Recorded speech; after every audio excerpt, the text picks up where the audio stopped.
ఆకాశవాణి ప్రాంతీయ వార్తలు చదువుతున్నది కె ఉమారాణి. ముఖ్యాంశాలు: పంచాయతీల్లో స్వయం సాధికారత సాధించేందుకు కేంద్ర ప్రభుత్వం చర్యలు తీసుకుంటోందని ప్రధానమంత్రి నరేంద్ర మోదీ ఉద్ఘాటించారు.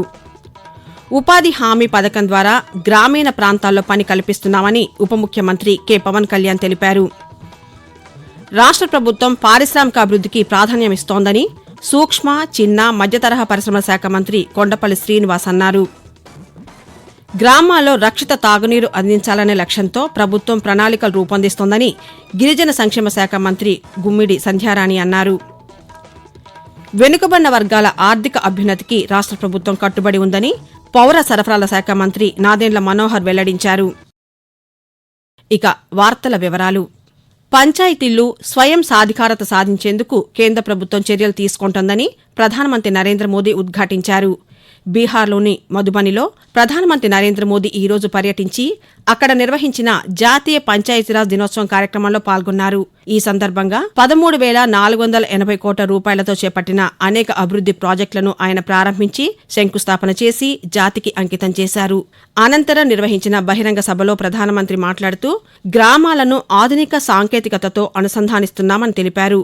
2 లక్షలకు పైగా గ్రామాల్లో ఇంటర్నెట్ సదుపాయాన్ని కల్పించామని ప్రధానమంత్రి తెలియజేశారు.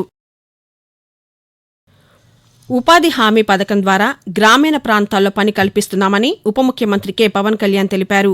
గుంటూరు జిల్లా మంగళగిరిలో నిర్వహించిన జాతీయ పంచాయతీరాజ్ దినోత్సవ రాష్ట్రస్థాయి కార్యక్రమంలో ఉప ముఖ్యమంత్రి పవన్ కళ్యాణ్ ఈ రోజు పాల్గొని పురస్కారాలను ప్రదానం చేశారు. పంచాయతీలను బలోపేతం చేసేందుకు రాష్ట్ర ప్రభుత్వం చర్యలు తీసుకుంటోందని ఉప ముఖ్యమంత్రి తెలియజేస్తూ 121 కోట్ల రూపాయలు నేరుగా పంచాయతీలకి బడ్జెట్ విడుదలలో ఉత్తర్వులు జారీ చేయడం జరిగింది. మన ప్రభుత్వం వచ్చిన రోజు నుండి ప్రతి అడుగు పంచాయతీలని బలోపేతం చేసే దిశగానే మనం ముందుకెళ్తా ఉన్నాం.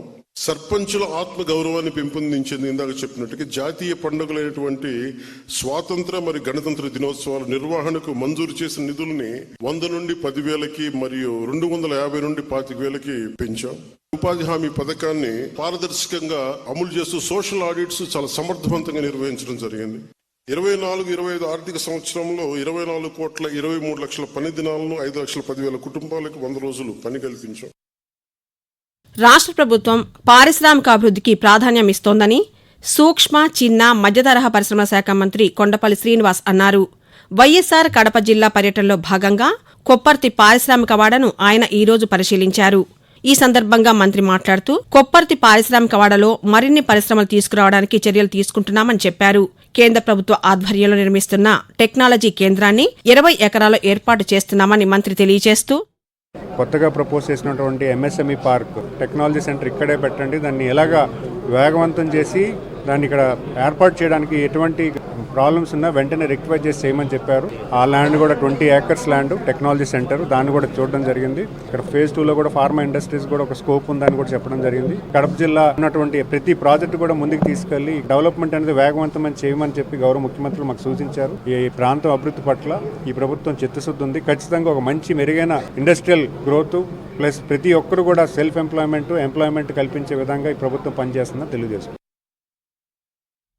గ్రామాల్లో రక్షిత తాగునీరు అందించాలనే లక్ష్యంతో ప్రభుత్వం ప్రణాళికలు రూపొందిస్తోందని గిరిజన సంక్షేమ శాఖ మంత్రి గుమ్మిడి సంధ్యారాణి తెలిపారు. పార్వతీపురం మన్యం జిల్లా సాలూరులో పైలట్ మంచినీటి పథకాన్ని మంత్రి ఈ రోజు ప్రారంభించారు. ఈ పైలట్ ప్రాజెక్టు ద్వారా స్థానిక తాగునీటి సమస్యలు పరిష్కారమవడంతో పాటు శుద్ధమైన తాగునీరు ప్రజలకు అందుబాటులోకి వచ్చిందని చెప్పారు. పైలట్ స్కీమ్ ఇతర ప్రాంతాల్లో విస్తరిస్తామని వెల్లడించారు. రక్షిత నీటి పథకం వినియోగంలోకి తెచ్చేందుకు జలజీవన్ మిషన్ కింద ప్రతిపాదనలు పంపించామని మంత్రి తెలిపారు.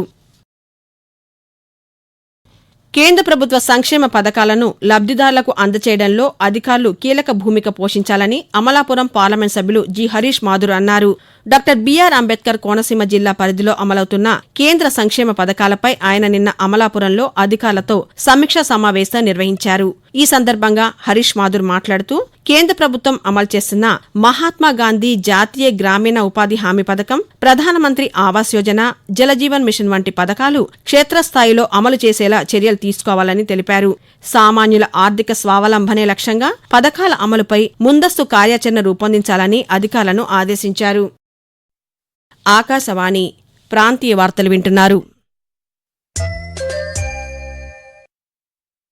వెనుకబడిన వర్గాల ఆర్థిక అభ్యున్నతికి రాష్ట్ర ప్రభుత్వం కట్టుబడి ఉందని పౌర సరఫరాల శాఖ మంత్రి నాదెండ్ల మనోహర్ తెలిపారు.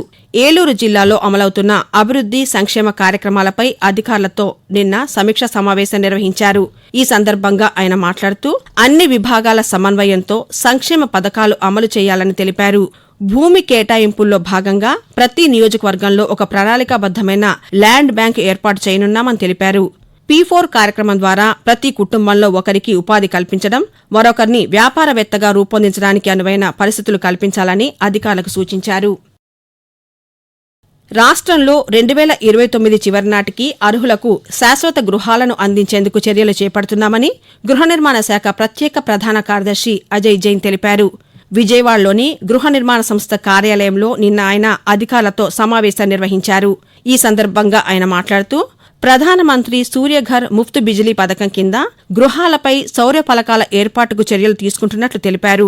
ఎస్సీలకు ఉచితంగా ఏర్పాటు చేస్తామని, బీసీలు ఇతర వర్గాలకు ప్రభుత్వం అందించే రాయితీతో పాటు అవసరమైన మిగతా మొత్తాన్ని రుణం అందించేలా చర్యలు చేపట్టామని వివరించారు.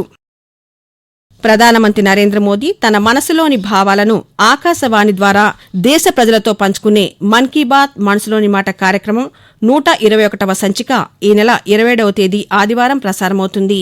మన్ కీ బాత్ కార్యక్రమానికి ప్రజలు తమ సూచనలు అందించాలని ప్రధానమంత్రి కోరారు.